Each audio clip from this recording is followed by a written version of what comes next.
We want to thank you for choosing our session out of all the other really, really amazing sessions. And today's session is the Traditional Medicine as a Potential Game Changer in Withdrawal Management, so TGIR workshop. My name is Tam, and I am the research coordinator at the Addictions and Concurrent Disorder Research Group. And I'm very happy to be your moderator today, and I'll be directing any questions that you might have for Michael and Tony from the Zoom chat and as well as the Huga chat. So please feel free to put your questions in there. Also, for Michael and Tony, is it okay if people unmute themselves and ask a question to you? Or is the chat okay? Yeah, no, so I think it's okay. With, if they want, that's also okay. Okay, that's great. Then, right. So firstly, I'll just introduce the speaker.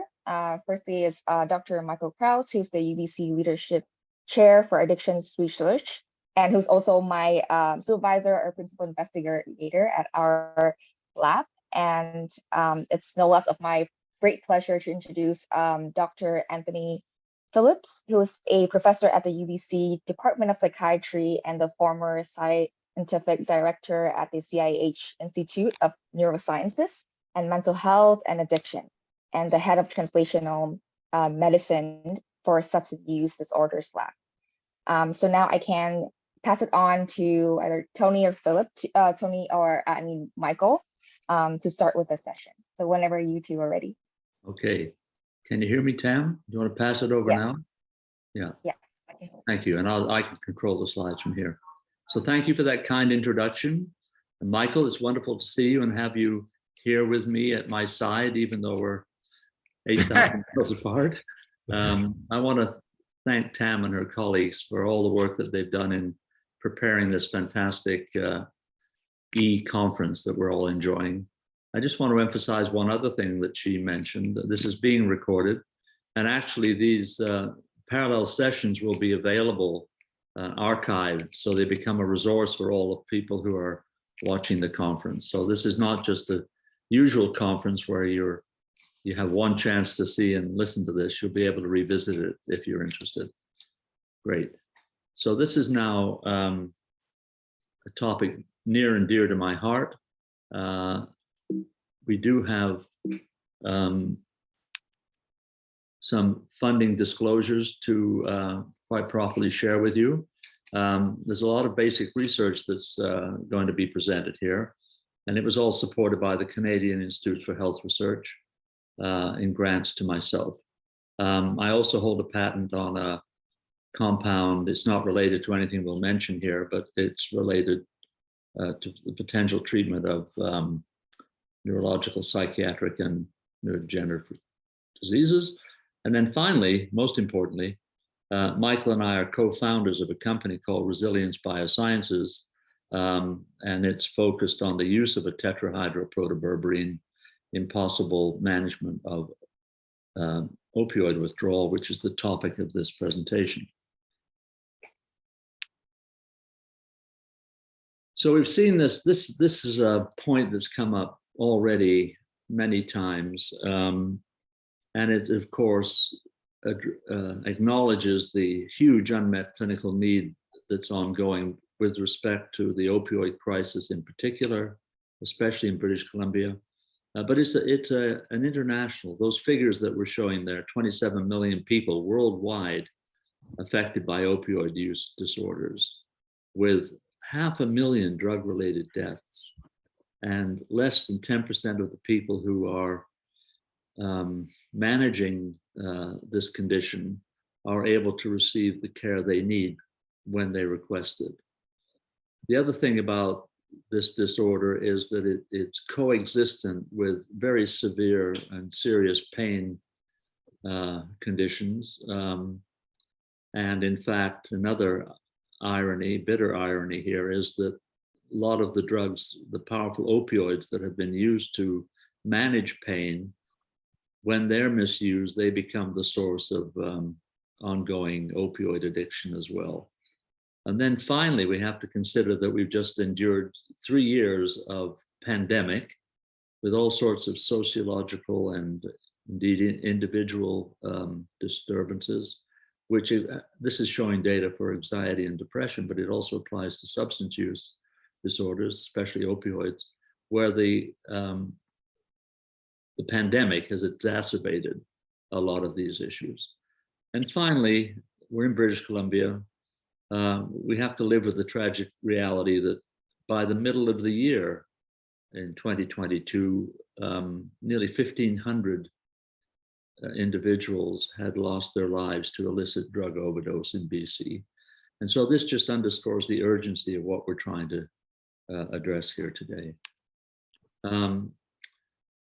So let's begin by sharing a little further information about opioid use disorder. Specifically, we'd like to address a really significant challenge, which is appropriate withdrawal management. And we'd also like to introduce the hope that we can find non-opioid pain management options that might also have effects in helping to facilitate withdrawal from opioid dependence.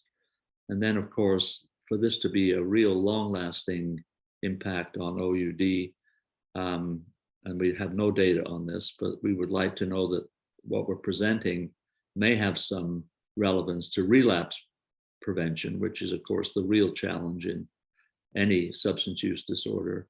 And you would do that by reducing, in part, the craving that the individual has as he or she embark on drug-seeking behaviors. I put this cartoon in here just to remind us, if you're not thoroughly familiar with theories of how addiction evolves, it's a spiraling, a downward spiral, unfortunately, whereby initially the misuse of these drugs begins on an experimental basis, and in a subgroup of people, not everyone, fortunately, there can be an excessive use in the terms of binge use of the drugs, which leads to intoxication. And then as part of that whole process, the individual becomes dependent on the presence of the opioid in their body. And when it's not present, there is quite serious withdrawal signs that are triggered by the process of detoxification. Fortunately, some brave individuals can endure that process of withdrawal and enter into a phase of abstinence. But even those successful attempts at withdrawal are vulnerable because when the person encounters contextual cues, whether it's friends, whether it's a setting where they've used drugs before, this can very often lead to, even after considerable periods of abstinence, it can lead to a relapse that's triggered by these contextual cues triggering memories of prior drug use. And George Koob, who is the author of this approach, really emphasizes the fact that the dependence on the substances is very much an avoidance of these very distressful symptoms of withdrawal. The other thing in this, where I'm putting the cursor right now, we and others have we've looked in animal models, others have looked in the brain and of humans, and there's a hypodopaminergia. So there's a suppression of the brain dopamine systems that seems to be linked to this cycle. And we'll talk more about that later. So again, when we focus on withdrawal itself, we recognize that depending on the type of drug that the individual is using, the drug of choice, it's a short-acting opiates, you can start to see withdrawal symptoms expressed within 6 to 12 hours after the last dose. If it's a longer-lasting opioid, obviously it stays in the body and it takes longer to be metabolized. And so there's a delay in the presentation of these symptoms. But by 72 hours in both conditions, there's a peak of these symptoms, which include nausea, vomiting, stomach cramps, diarrhea, psychological changes such as depression, and then also this craving condition that I've mentioned. And even if there's a protracted withdrawal, there can be, as I said, a vulnerability that extends over years even. So how do we help individuals that voluntarily wish to withdraw from their dependence on opioids? Well, we're faced with a number of different options, including the following. Well, first of all, before I make this point, I really want to strongly emphasize the fact that the effective management of withdrawal, if we can get this right in those individuals that are seeking to reduce their dependence, if we can facilitate their withdrawal, that's not the answer, that's the start of a successful journey. But right now it's a gateway and it's a barrier to the more integrated approach that's needed for true remission. So opioid withdrawal also induces a state of increased sensitivity to painful stimuli. And this is something that, again, that's often overlooked. People recognize, of course, that when they don't have the drug on board, they start to feel various forms of pain. But what is often under-recognized is that not only is pain present, but the sensitivity to pain has been greatly exacerbated by the absence of the opioid. And that's the point that this slide is making. And I'm going to come back to this point again as the talk proceeds. So let's go on to, again, repeating the point about Koob's theory, that the prominent theory of opioid use disorder maintains that this exacerbation of pain, hyperalgesia in particular, could be one of the driving forces that maintains dependence on these opioids. And it underscores the need for effective non-opioid options in pain management in the first place, and then ideally as an option for facilitating withdrawal.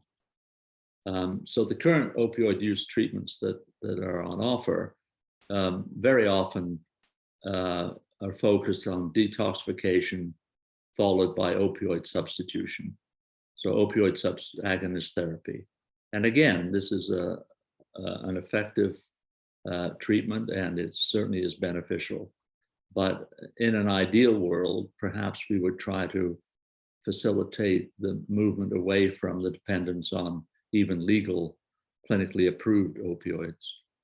The longer acting opioids that are available include buprenorphine and methadone, of course, and diacetyl morphine.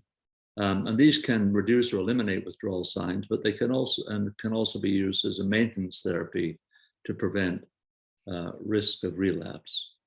But the access to this option is limited, and it also carries with it the risk of misuse of these drugs as they may re-enter illicitly society through diversion to illicit use. And there has been one drug approved by the FDA. It was actually discovered as clonidine in the 1950s, but eventually the evidence was presented that this alpha-2 adrenergic receptor agonist, lofexidine, which is closely related to clonidine, could be used. It is a non-opioid. It's an alpha-2 agonist, as it says here, non-opioid. It does have hypotensive effects, which limit its clinical use. And in practice now, the duration of use is limited to several months. So we're looking for a new solution. This is where I pass the baton over to Michael. We'll do this 2 or 3 times throughout the talk.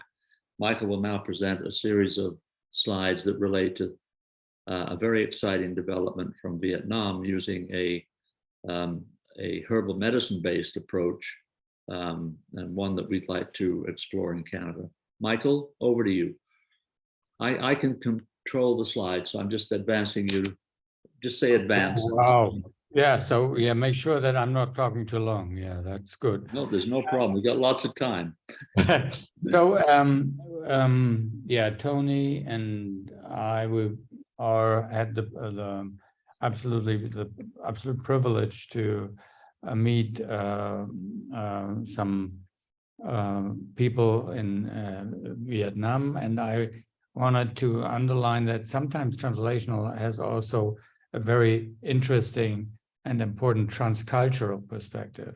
So learning from the experience of other countries and other cultures is an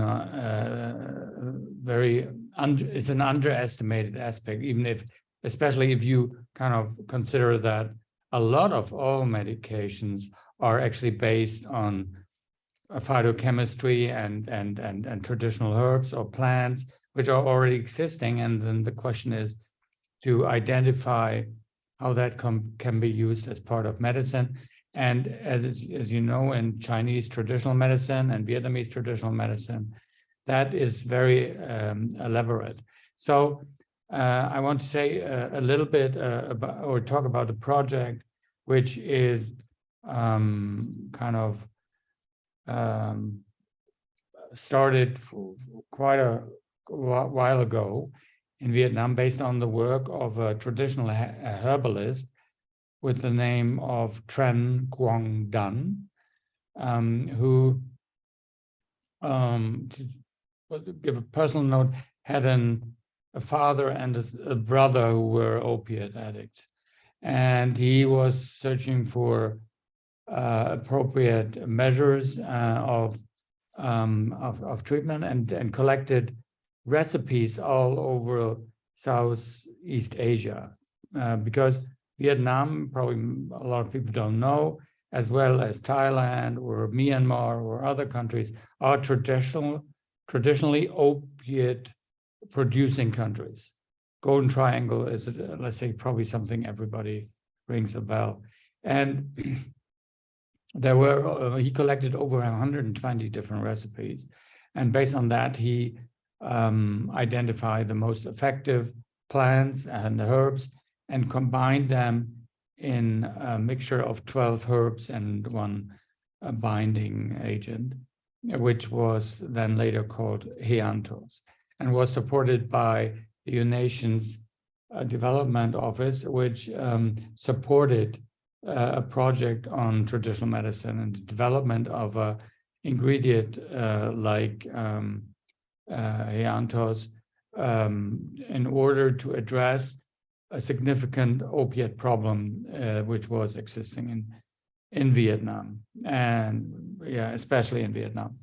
So, so between 1997 and 2005, some preclinical research was done with this product, and clinical research was initiated, everything under the coordination and leadership of the Academy of Science in Hanoi and Professor Dr. Song Van Tran, who is a dear colleague of ours, and we're working with him for quite a while. And then since 2007, clinical research was done in Vietnam to aim, or that which was aimed for a regulation in Vietnam.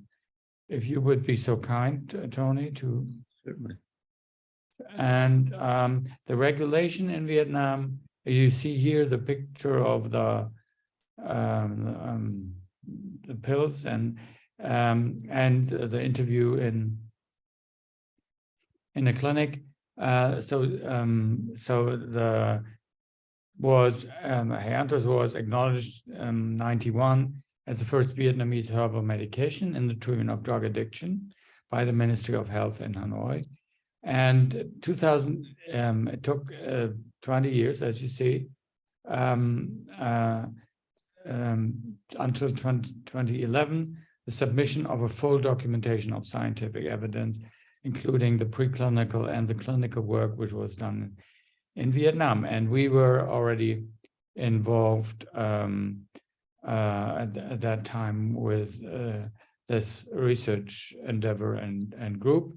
And in 2000, Piantos was regulated as a routine treatment for drug addiction in Vietnam the first time. And now it's in his second period, which needs to be renewed every 5 years. I just want to mention one thing, that for that time, everything needs to be reported to the ministry, which looks like an adverse event, and everything special. And there was not one case of fatal outcomes or severe adverse events reported, which is something special to measure. So the use in clinical practice since 2000 in specialized private clinics in different settings is important to mention. And then there were bigger, let's say, feasibility studies. Especially, I want to mention one because I think it shows the most interesting feature of, or one of the very important, interesting features was a big study in Hai Phong, which is a city close to Hanoi, which was labeled as family-based withdrawal management.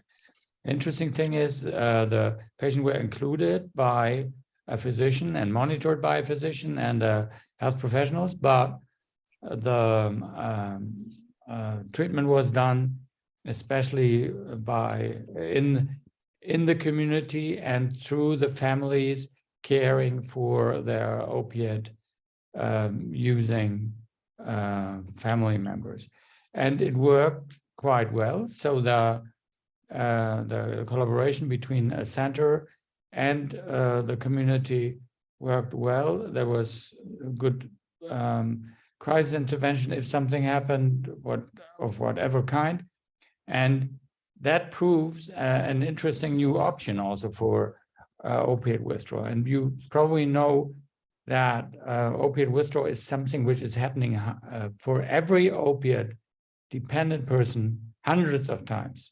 It is the main reason also for relapse, and it is, as Tony mentioned, it's a critical juncture in the course of any substance use disorders. And these programs in Vietnam have treated probably over 15,000 patients so far, and is well established in Vietnam. Next slide. This is a little summary again. So between 90s and 2012, there was the basic work in addressing the improving the formulation and also the synthesis. Then Piantos 4 was clinically tested, and then since 2012 we have it was first regulated in any country, and now in Canada we have at least a clinical a license for the treatment of gastrointestinal symptoms. And as Tony mentioned, the gastrointestinal part is a significant part of the withdrawal symptomatology. Next, please. Yes, I want to give it also a personal note. This shows Tony and myself in North Vietnam in front of a treatment center with one of the organizers or managers of the treatment center. So, which motivated us to contribute our part to make this treatment available and also test it in terms of, and explain it, help to explain it and make it available in other countries. I think that was my part, Tony. Yeah, you'll come back in again in a few more slides. It's the transition. Oh, Thank okay. you. Okay. So I really want to highlight the fact that this presentation speaks to the broader issue that the conference is addressing, and that's translational science. And we've been using this term reverse translation or backwards translation. And what this is attempting to capture is the insights of innovative clinicians at the front door of the problem, in this case, opioid addiction, and the clinicians being well, Dr. Sung isn't a clinician, but his colleagues are very well-trained clinicians. And they're observing that this botanical-based treatment formulation clearly has efficacy in facilitating withdrawal. So this is a clinical observation. Unfortunately, Vietnam does not have the resources that we have for studying intensively the brains of a range of different species, including man. And so we began actually in about 2010 or 11 to look at the effects of this Piantos 4 formulation on both the behavior and the neurochemistry of rats that were exposed to opioids. And then, as I'm going to describe in some detail in a moment, again, it's real reverse translation, because what we're able to do in rats is confirm what they've seen now for 20 years or so in humans in Vietnam. But nevertheless, the rat work has provided us with some really unique information, one of which is that the mechanism of action may indicates that there may be a dopamine stabilizer action within this formulation. And this may be an important part of its efficacy in treatment of opioid withdrawal and pain management. And then I'll describe these experiments in a moment. There's two papers that I'm going to be presenting, one of which is this one, and then I'll start with this paper that we published in 2016. So now we're back in the lab in Vancouver, and we're asking the question, because we have excellent models of opioid dependence in rats, but we also have the capacity to benignly monitor changes in important brain neurotransmitters such as dopamine by using a technique called brain microdialysis, where we can insert painlessly a small dialysis probe into the brain of the rat, and then offline we can monitor the changes in the brain chemistry. So we can monitor both chemistry and behavior simultaneously. And when we did this is one of the first take-home messages of this work. So if I can focus your attention where the cursor is right now, this was a replication. We did a lot of experiments that I'm not showing you on the effects of Piantos on various brain chemicals. But what we saw routinely was if we gave Piantos, this is the measurement of dopamine in particular parts of the brain, nucleus accumbens. And when we give Piantos, we see this beautiful, significant increase in dopamine. And if we weren't doing the rest of the experiment, this would just return to baseline after a duration of about 2 hours. And this is the amount of the dose of Piantos that humans are receiving, which is a 500 milligram single capsule. We apply it by oral administration as the humans are doing. But this experiment shows you another feature. So again, freely moving animal, no discomfort. We give these are control animals. They get saline initially, and then at this point where the cursor is, they're given morphine. And morphine is an even more powerful agonist on the dopamine system. And in fact, we and others have shown that this is a key feature of brain changes that are related to misuse of opioids. So we get this powerful surge of dopamine. The remarkable thing was that if we preceded the morphine with this single dose of Piantos 4, you can see that there's a significant blunting. The morphine-induced increase, 275% increase in vehicle-treated animals, it drops down to 200% increase if you precede that with Piantos. Give the animal, that's an acute effect. Continue to give the animal morphine, and by the 7th day, they're showing, when they're in withdrawal, they show this withdrawal signs. You get the identical experiment. It's not quite as clean here, but again, the increase is identical to what we saw on day 1. Here's day 7. Again, we give another dose of morphine. This is now the 7th dose of morphine that this rat has had. You get the same increase in dopamine, so there's no tolerance or sensitization. But again, preceding it with Piantos, you get a reduction. This is really, I was blown away by these data because it suggests that when we couple it with something else I'll show you in a moment, is that there's something within Piantos that can significantly modify the brain dopamine system. So on day 8, we then put the animal into a withdrawal state by using the compound naloxone, which is a mu-opioid antagonist. This is the same compound that's being administered probably hourly down in the downtown east side to revive people who are in overdose crisis. When you give an animal morphine, so this is on day 8, the animal gets morphine, get the increase in dopamine. And then at this point, we give naloxone, which blocks the effects of morphine in this case, on the mu-opioid receptor, and there's immediate decrease in brain dopamine.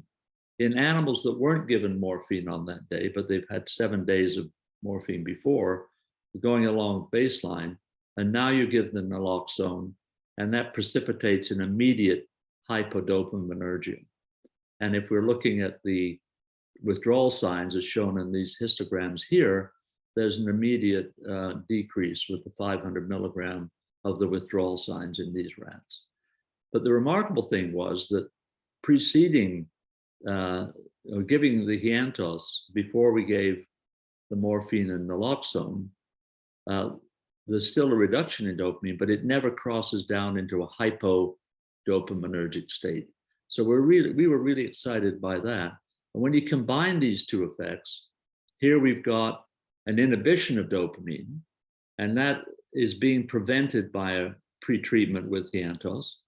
And then here we've got the attenuation of a very powerful agonist effect that's being treated. This is the signature of something called a dopamine stabilizer. And it's a very much sought after pharmacological effect. So we were very pleased to see this. So let's go to our second publication. And again, I'm trying to deliberately keep down, I mean, not my enthusiasm, but keep down the data overload. But I just wanted to share with you a really important set of data that we have. So in the last study, these animals again are prepared with this dialysis probe in the brain so that we can measure brain dopamine, but we also have a capacity later on in the study to sample in the living rat cerebrospinal fluid, and we're also able to take a measurement of blood plasma through the tail vein. So we can measure brain neurochemistry, and we can measure whether or not the Piantos is actually getting into the blood and brain. I'll come to that in a moment. But this slide, section B here, is a different order of administering the Piantos relative to naloxone precipitated withdrawal. So all the animals here have been given morphine for 7 days. This is a replication of that slide where the vehicle condition, the dependent animal is now given Piantos, and we get this hypodopaminergic state. This is really the analog of what's happening with individuals, sadly, who are going into withdrawal. And then they're given naloxone at this point. And what naloxone does is naloxone is given at the start of this, not after they've had the morphine, and you get the hypodopaminergia. And then when you give the Piantos, when the hypodopaminergia is present and when there's lots of withdrawal signs present, you get an immediate reversal of both the hypodopaminergia and a reduction in all of the withdrawal signs that we're measuring in these rats, which is consistent with this dopamine stabilization process I'm talking about. Proceeding in the experiment, we wanted to not make sure, but we had a hypothesis that one of the plants that was contributing material to the Piantos formulation, called L-tetrahydropalmitine, this has been studied extensively in China, and shown to be a powerful pain medication, and also shown to have beneficial effects in animal models of cocaine dependence. We were curious as to whether or not we could detect this molecule or related molecules in the blood and the brain of our rats after administration of Piantos. So we developed something called a liquid chromatography mass spec analytical technique with the help of colleagues in pharmaceutical sciences. And this is the LTHP molecule, and we're looking to see whether or not we can get a mass spec signature of it. And so this is when you spike the material that's being put into the machine, you see a beautiful standard for LTHP. The thing that we're looking for is whether or not you can see that same molecule in the blood and the brain of a rat that's being administered Piantos for. And so these are the data from such a rat. And the next section here, so we can indeed see Piantos 4 in blood and brain following its oral administration. And then this is just another very important observation, and that is that if we use not Piantos, but this compound LTHP, will we replicate the effects that we saw with the entire botanical formulation? The answer is yes. So what we see here is the control condition. Morphine-dependent rats given naloxone show hypodopaminergia. Then we gave LTHP or saline at this point in time, and another standard drug, which is a very powerful dopamine autoreceptor antagonist.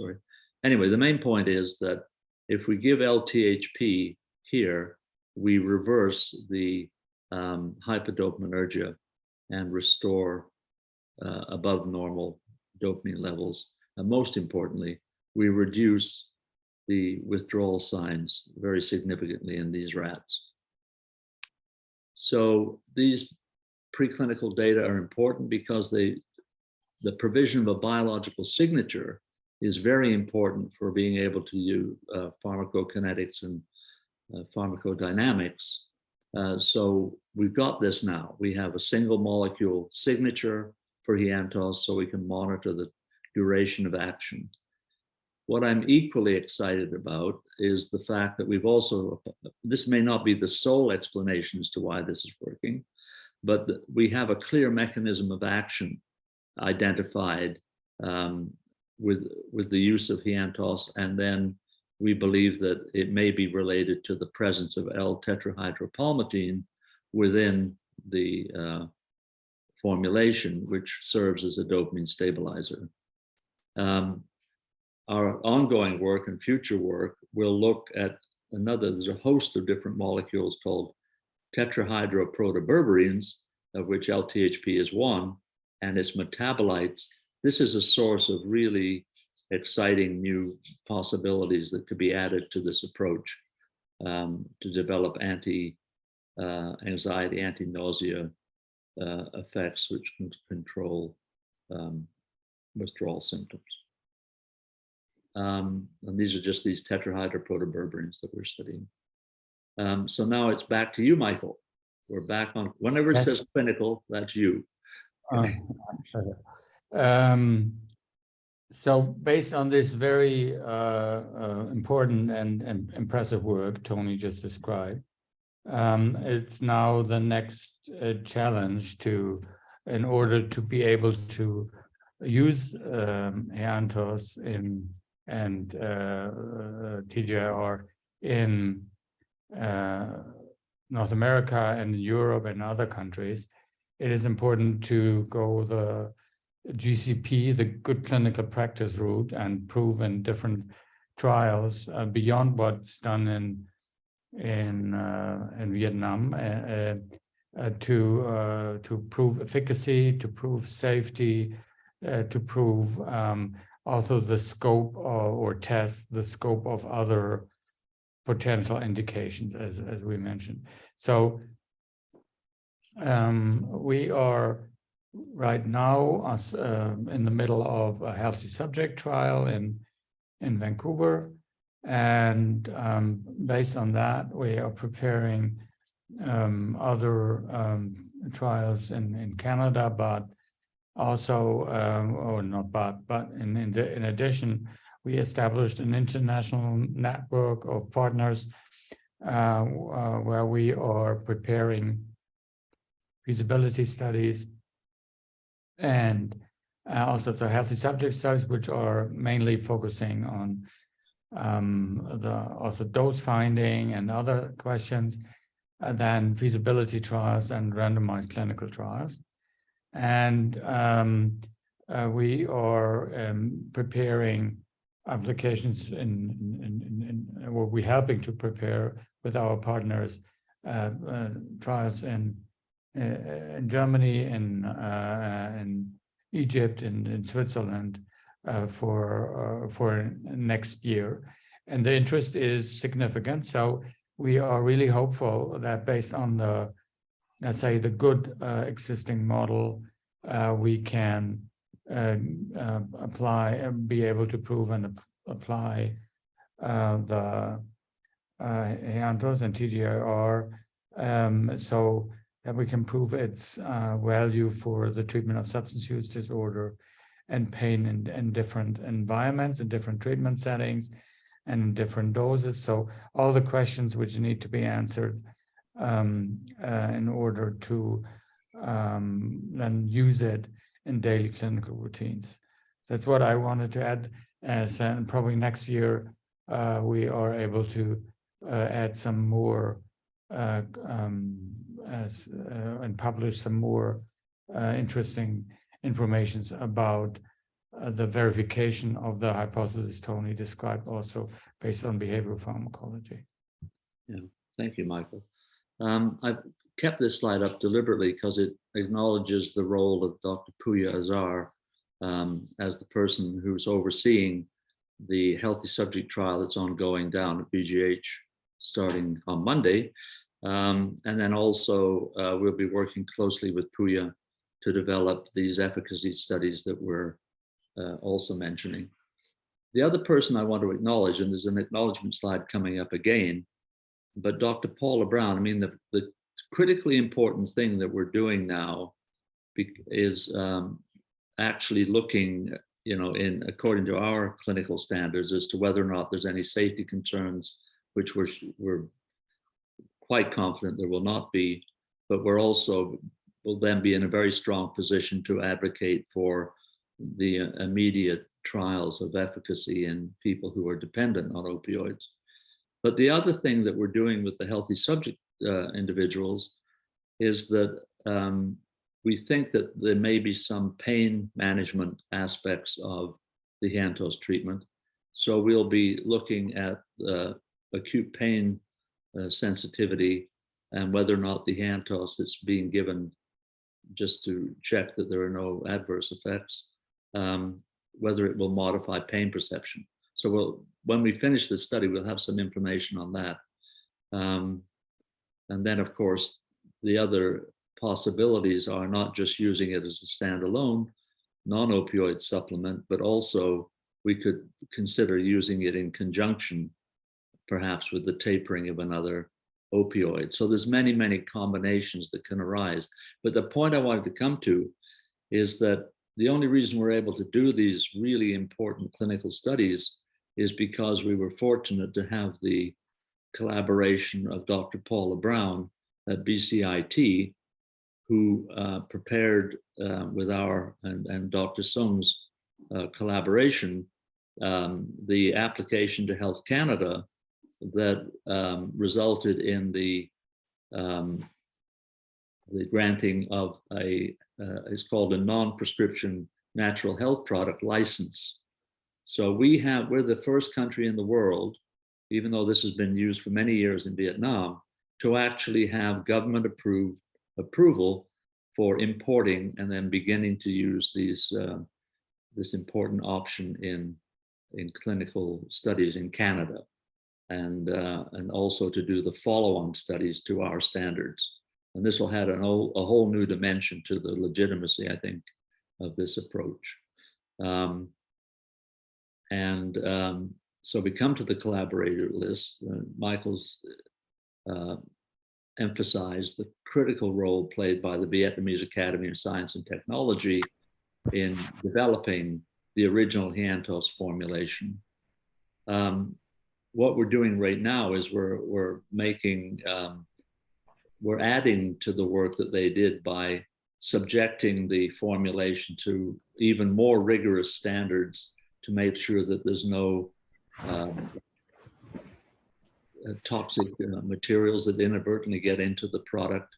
It's passed with a very, very clean bill of health to Canadian standards. We would eventually like to have the whole capsule manufactured in Canada in collaboration with VAST in order to ensure that it meets our GMP product should it become a commercial product. But nevertheless, without the cooperation of Dr. Song and his colleagues, this project would not be where it's at today. And in my lab, Dr. Soyeon Ahn has been absolutely essential, along with Corinne Diaz when she was a postdoc research associate. And then we have many people who contributed on an ongoing basis that are listed here. There's also the phytochemical side of this. I mean, we've had a good collaboration with Dr. Glenn Samus, and we have a current collaboration with Tao Huang. He's developing the mass spec analysis that we're using. And then also Dr. Paula Brown, whom I've mentioned, played a vital role in enabling us to bring this product legally into Canada.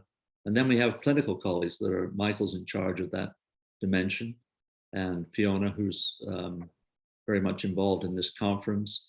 I mentioned Puya. And then Dr. John Kramer, who's in anesthesiology, but he works down at the Spinal Cord Center, ICORD, and it's he and his colleagues that are doing these pain assessments to see whether or not there might be analgesic effects of Piantos. And Michael, as he mentioned, is working with a network of incredibly talented clinician scientists in Germany who are also interested in this. And here's where we have to acknowledge that we are part of a company, Resilience Biosciences. This work costs a lot of money. And so we were fortunate in raising some initial capital so that we could partially underwrite some of the experiments that we've described here today. So needless to say, we're very excited about this. We're pleased that we have 20 people watching this presentation. The other point I want to make is that this is will be an archived resource, so you'll be able to come back and visit this presentation at any time once it's loaded up on our website. So thank you very much for all your attention. Thank you, Michael, for being such a great friend and colleague. And thanks to everyone who's contributed to this. I think it's a real example of translational medicine in action, and one that actually involves reverse translation from the clinics in Vietnam to the basic science units in Vancouver, and then back to the clinics in Vancouver again. So again, thanks for your attention. So I guess now we take questions, or we turn back to Sam, who is in charge of that